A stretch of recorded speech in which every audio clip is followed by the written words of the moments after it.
आज हम आपकी मुलाकात एक बदनाम आश्रम के निराला बाबा से करवाएंगे, जो बेहतरीन है, बहुत ही बेहतरीन है, जिनकी अदाएँ बहुत ही अलग हैं, बहुत ही डिफरेंट हैं, जिसके कर्ता धर्ता, राइटर, डायरेक्टर, प्रोड्यूसर आज हमारे साथ बैठे हैं। सबसे पहले तो जपनाम सर। जपनाम जपनाम सदा ही जय हो। जपनाम सदा ही जय हो आपकी। हाँ, बहुत ही डिफरेंट अंदाज में आज भी सर यहाँ पे दिख रहे हैं, सदा ही जय हो। तो सर तकरीबन दिन में कितनी बार बोल देते हैं जपनाम?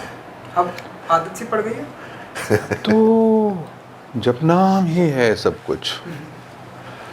अभी जी आप बताइए तकरीबन कितनी बार दिन में हो जाता है जपनाम? अब जब लोग प्यार से आके मिलते हैं, जो बड़े फ़ैन हैं हमारे शो के और हमारे, वो हमेशा जपनाम ही करते हैं। तो एक किस्म से तकिया कलाम बन गया हमारा। आश्रम 3 पर आ गए हम। लोगों ने पहले को इतना प्यार दिया, लॉकडाउन में हमने देखा, एंड नाउ हम आश्रम 3 पर आ गए। सर कैसा रहा एक्सपीरियंस सर ओवरऑल आश्रम 3 का, अगर आप कुछ बताना चाहें? ये जर्नी स्टार्ट हुई थी, लोग घरों में थे, लोगों ने देखा, लोगों ने बहुत ही प्यार किया, एंड नाउ अब लोग घर से बाहर भी हैं, लेकिन फिर भी लोगों को आश्रम 3 का बहुत ही बेसब्री से इंतज़ार है। आप डायरेक्टर हैं, प्रोड्यूसर हैं, राइटर भी हैं, कुछ कहेंगे आप? कैसे देखते हैं आप? मैं लोगों की जब उम्मीदें बढ़ जाती हैं तो हमेशा ही जिम्मेवारी आपकी बढ़ जाती है, और कहानी पहले से और पुख्ता बनानी पड़ी। कलाकार तो मेरे पास थे ही थे, और नए आयाम, नई एंगल, नए रूप, नए सब प्लॉट्स, वो सारी चीज़ें अपने आप ऑर्गेनिक तरीके से उसमें आईं। और हमेशा ये उम्मीद रहती है कि आप जो कर रहे हैं, आप जो बताने की कोशिश कर रहे हैं, वो लोग कनेक्ट करेंगे, लोग उसको पसंद करेंगे, आनंदित होंगे।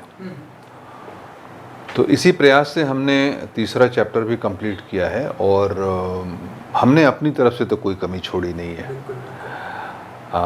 उम्मीद करता हूँ कि दर्शक जिस उम्मीद से इसका इंतज़ार कर रहे हैं, उनकी उम्मीद पे खरा उतरूँगा। बिल्कुल बिल्कुल बिल्कुल, लोगों को पसंद आएगी सर। बॉबी जी, सबसे पहले तो आपसे जानना चाहेंगे, क्या है उस लड्डू में इतना खास जो लोगों को अपनी तरफ आकर्षित कर लेता है? कहाँ मिलते हैं ये ऐसे लड्डू सर? आपसे भी मैं जानना चाहूँगा कि कहाँ तकरीबन ऐसे लड्डू आप लोग ऑर्डर करते हैं जो लोगों को अपने वश में कर लेते हैं? आप बताइए पहले तो। ये चैप्टर 3 रिलीज हो जाएगा ना, उसके बाद में मैं आपको इसकी सीक्रेट रेसिपी बताऊंगा। क्या बात है प्रकाश जी, इस लड्डू के बारे में कुछ कहना चाहेंगे जो जब भी तो ये आती है लोगों के सामने? हाँ जी। बाबा का महामाया वाला लड्डू है, लड्डू खाते ही आप बाबा के हो जाते हैं। ऐसा कमाल की उसमें शक्ति है उस लड्डू में। ये हम लोग खास ग्रहों के लक्षण देख करके, और उस तरह से फिर इसमें बहुत सारी चीज़ें, तंत्र लगते हैं इसमें, जब कि किस क्षण में कैसे आग लगाई जाए, कढ़ाई में कब छाना जाए, और उसके बाद बांधा कब जाए, और उसमें क्या क्या मिलेगा, और किस तरह की शक्ति उसमें आती है, ये सब बाबा का अपना अलग है। जय हो जपनाम बाबा जी। तो ये लड्डू जो है वो इनके प्रताप से ही बनते हैं, और फिर वो लड्डू का तो अब जग जाहिर है, मतलब वो लड्डू बाबा ब्रांड लड्डू चलेगा। आई थिंक ये अब चलते ही रहेगा। 4 आएगा, 5, सीजन 5, 6, 7, अब ऐसे ही आई थिंक ये चलते। ये तो कहानी जब ख़त्म हो जाएगी तो ख़त्म हो जाएगा, कहानी अभी चल रही है, तो जब तक कहानी चलेगी, कहानी में कहने की बात होनी चाहिए। हम कहानी की शक्ति से उसको ज़्यादा खींचने की कोशिश नहीं करेंगे। बिल्कुल। हाँ, वो मुझे सीजन 1 और 2 में वो दिखाई दिया। अभी जी आप बताइए कि कैसा रहा एक्सपीरियंस ओवरऑल इस बार शूटिंग का, क्योंकि लोकेशन में बहुत ही ब्यूटीफुल मुझे देखने को मिलती है। इस बार बहुत, मतलब मुझे तो जब भी मैंने इस शो की शूटिंग की बहुत मज़ा आया है। जब हम अयोध्या में थे, वहाँ एक छोटे से होटल में हम सब साथ में ठहरते थे, और मुझे लगता है उन दिनों को मैं ज़्यादा याद रखता हूँ, क्योंकि वो शुरुआत थी हमारी। तो जब शुरुआत होती है किसी चीज़ की, तो वो यादें ज़्यादा मीनिंगफुल बन जाती हैं। लेकिन इस बार भी वैसे ही था, अलग लोकेशन बदली, कहानी के हिसाब से बाबा के प्रोग्रेस बढ़ रहा है, तो लोकेशन भी बदलती जाती हैं। उस हिसाब से हमने भोपाल और जयपुर में शूटिंग की, और काफ़ी हेक्टिक रहा शूटिंग शेड्यूल, मतलब स्पेशली प्रकाश जी के लिए, क्योंकि ये सब कुछ इनको ही संभालना होता था।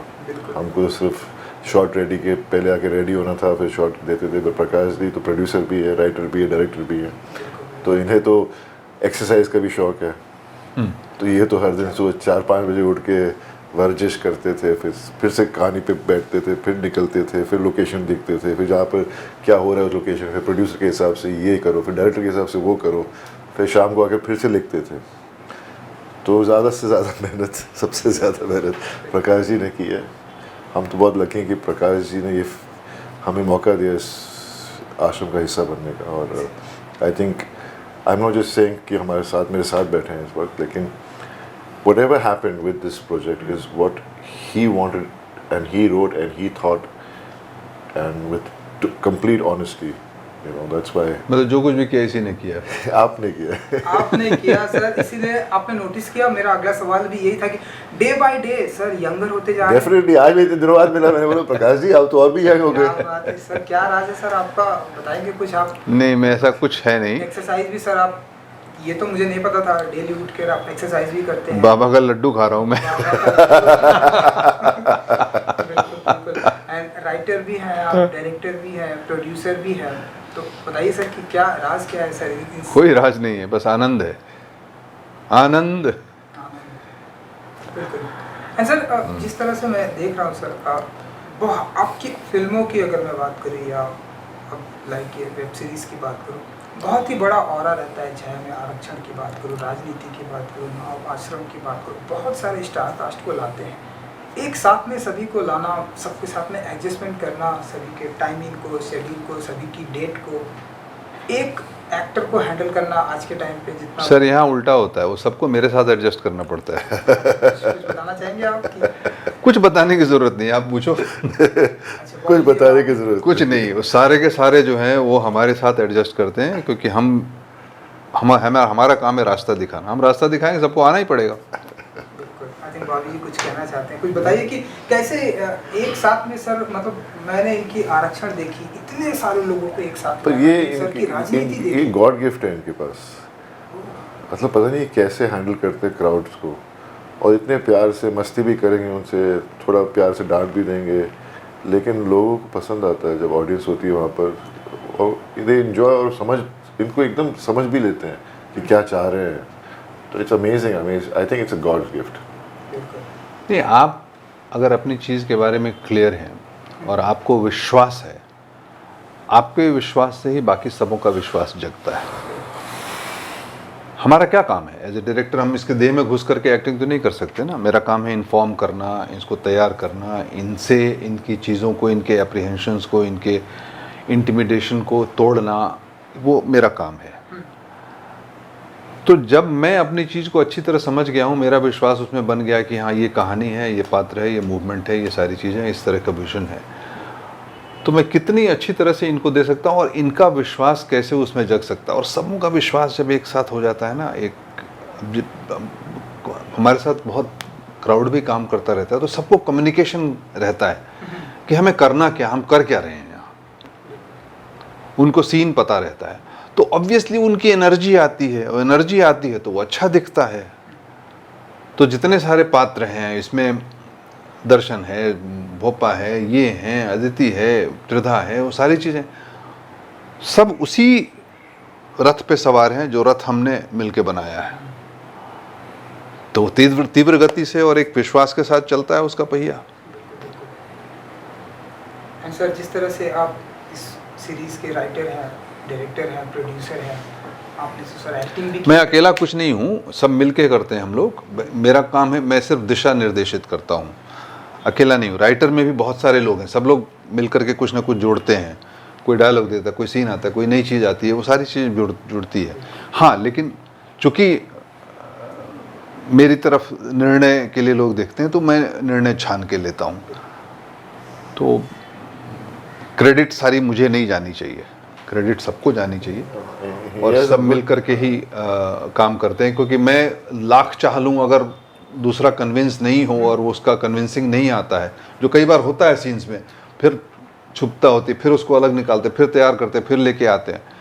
अब ये है कि हाँ कोशिश रहती है कि चलो जितना चाहते हो उतना, कई बार नहीं भी हो पाता है कोई सीन में। जो सर मेरा सवाल था कि लोग सोशल मीडिया पर आई डोंट नो आप कितना एक्टिव रहते हैं कि नहीं, लोग ऐसा कह रहे हैं कि सर आश्रम 3 में आपकी भी एक्टिंग की एक झलकियाँ दिखा दीजिए। आई डोंट नो हो पाएगा या नहीं, लेकिन आप बताइए कि हम आपको देखेंगे। बिल्कुल नहीं देखेंगे। मैं जहाँ निर्देशन करता हूँ वहाँ अच्छा, ये निर्णय लिया हुआ है कि जहाँ या तो निर्देशन करूँगा या एक्टिंग करूँगा, तो दोनों काम नहीं करना। एंड सर बॉबी जी, जिस तरह से लोगों ने आपको अप्रिशिएट किया इस आश्रम को लेकर, जैसे कि आपने बताया कि स्टार्टिंग डेज की बहुत ही अच्छी मेमोरी, कैसे देखते हैं सर आप इस आश्रम को एंड इस सीरीज़ को? बहुत प्यार किया लोगों ने आपको एंड बहुत ही फैन फॉलोइंग आपकी इससे जितना मैंने नोटिस किया बड़ी, लोगों ने बहुत ही अप्रिशिएट। कैसे देखते हैं आप सर आश्रम 3 एंड आश्रम इस पूरी सीरीज़ को लेकर? मैं बस यही कह सकता हूँ कि I am grateful to God.